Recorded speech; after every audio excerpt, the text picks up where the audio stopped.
So there was this new teacher. She just happened to land her dream job right out of college. She got a job at the high school she always wanted to teach at as a 12th grade English teacher. Now, her first year, she started dealing with her first challenge. And her first challenge were these two boys. They were very respectful, very obedient, but they were very talkative. And of course, she had a rule: when I'm talking, you should not be talking. And when they're doing tests, so on and so forth, they should not be talking. But these two boys struggled with this. I mean, after they'd outburst or whatever, they'd catch themselves, they'd apologize, they were very sincere, but both of them struggled with this. So the teacher, trying to get some help from others, goes to one of her fellow teachers and tells her about these boys, tells her about her problem. And the teacher's like, look, you're going to have to just learn to deal with it. I mean, I've had the boys since they were freshmen, and not only me, but every teacher has the same problem. They're always this outburst in class. Yes, they're very respectful, but there's always this outburst. So she goes away and she's determined to help these boys. So she starts really trying to give them cues, encouragement, so on and so forth, but nothing seems to be working. However, as the months go by, she noticed that one of the boys, Michael, that he's starting to have success, while the other boy, Jamal, it seems nothing's getting through with him. And she starts wondering why. Why the difference? She's treating the boy, she's approaching everything the same. Why the difference? Well, one day she was walking down the hall, and this group of kids, seniors, they were talking. And as she walked by, they got quiet. So she goes back and it's like, what are you guys talking about? And it took a minute. They didn't want to tell her. But then one of the boys says, Michael, who's in your English class? She's like, yeah. He's like, he has a crush on you. Now, you see, why is there a difference in the boys? I mean, both of them, remember, they're very respectful. They're trying to keep the rule of not talking when they're not supposed to, but they aren't having any success. But then Michael gets a crush on the teacher and his behavior changes. And that's kind of like what's going on in our text. Now, we're not going to read chapter 7, of course, but I just want to kind of give an overview of what Paul is doing, moving from chapter 6 to chapter 7. But I want to start here. Chapter 6, verse 14, he says, "For sin shall not have dominion over you." Why? Because you are not under the law, but under grace. So the Christian is not under the law. He's not under the law. Remember, the law as a means, or the law as I'm going to keep the law and I'm going to be righteous before God, obligated to obey the law to be righteous before God. The Christian is not under that. However, the Christian can submit himself or try to put himself back under the law. Remember, we talked about the slave. Even though he's been freed, he goes back under his master as a slave, even though he's free. The Christian can do that. Even though we are not under the law, the Christian, we can choose to go to the law and put ourselves back under the law as an obligation to be righteous before God, trying to keep the law. And specifically, remember twice in the latter half of Romans chapter 6, that word that in some translations is holiness, in some is sanctification. And we said what that word means is the process of being made holy. So whichever way you translate it, both are true. But sanctification is a process of being made holy. And that's what Paul is talking about here. Okay, he's like, look, I've told you you're justified by faith, you're declared righteous by faith. And we say, okay, how do we grow in obedience? How do we grow in righteousness? How do we grow in holiness? How do we grow in sanctification? And Paul sets two ways. We can do it as one under the law.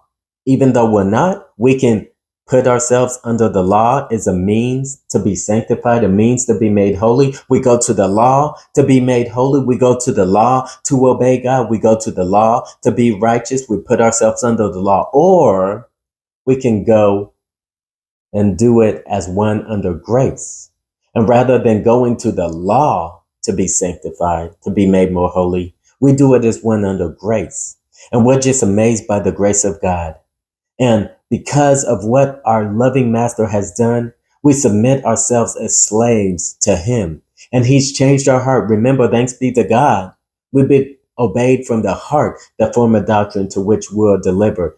We go to our master, and as we know more of our master, more of his love, remember, we love him because he loved us first. As we go to our master, as we set our minds on our master, as we know our master more, our hearts are given more and more over to presenting ourselves as a slave to him, a slave of obedience, of righteousness, of sanctification and holiness. And that's how we must, you and me, if we have put our faith in the Lord Jesus Christ, we have a desire to be more like Christ. We have a desire to obey, to be made holy. But there's two ways we can do that. The wrong way is going and putting ourselves under the law. The right way, the way that we will have success, is as one under grace. So the latter half of chapter 6 we've been dealing with, he's dealing with one who seeks to obey, seeks to be made righteous, seeks to be sanctified, and he does it as one under grace. Remember that he's like, thanks be to God.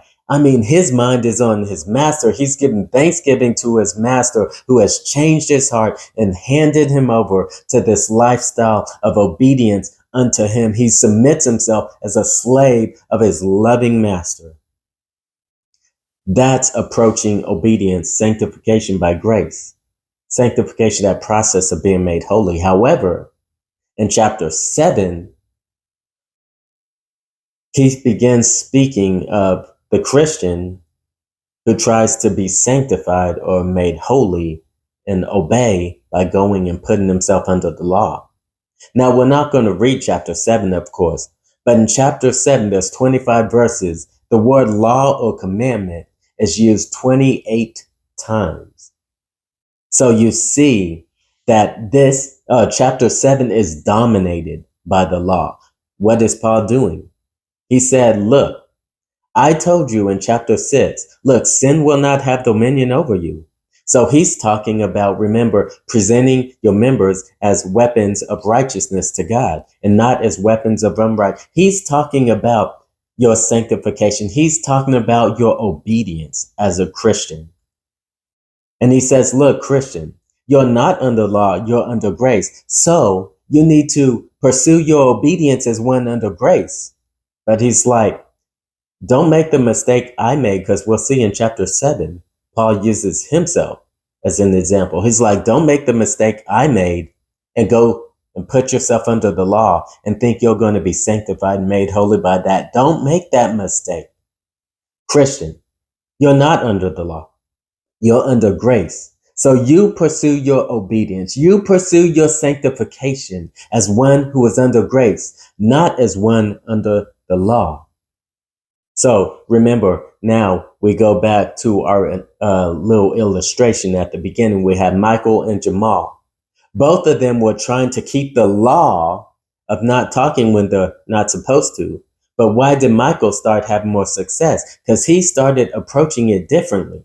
He didn't just approach it as one trying to keep a law, but he had a crush on the teacher. That was the difference. And see, if I may say this reverently, the Christian needs to approach obedience to his master as one who has, if I can say this reverently, a holy crush. Your heart is just inflamed with your master, with love for your master. So you submit to him as a slave of obedience to him. You want to please him. Remember, we've used many analogies. Remember the women, and one of them was completely changed. She now does things she once hated. Why? Because of her husband. And the same thing with the Christian because of his master. So see, as Christians, if you would put your faith in the Lord Jesus Christ, if you go to the law to try to be sanctified, to try to be made holy, you will not have any progress. You will have a great struggle, and we'll see why. So, Christian, yes, you desire to be made holy, to be made righteous, to be sanctified, to be more like Christ. But do not go to the law to do that. Do not subject yourself under the law and say, I'm going to keep the law. No, you do it as one who is under grace with a loving master. Give yourself to knowing your loving master more and knowing of his gift of the Lord Jesus Christ, and let that compel you to obey, to keep the law, but not as one under the law, but as one who has been freed from the law and now serves under grace.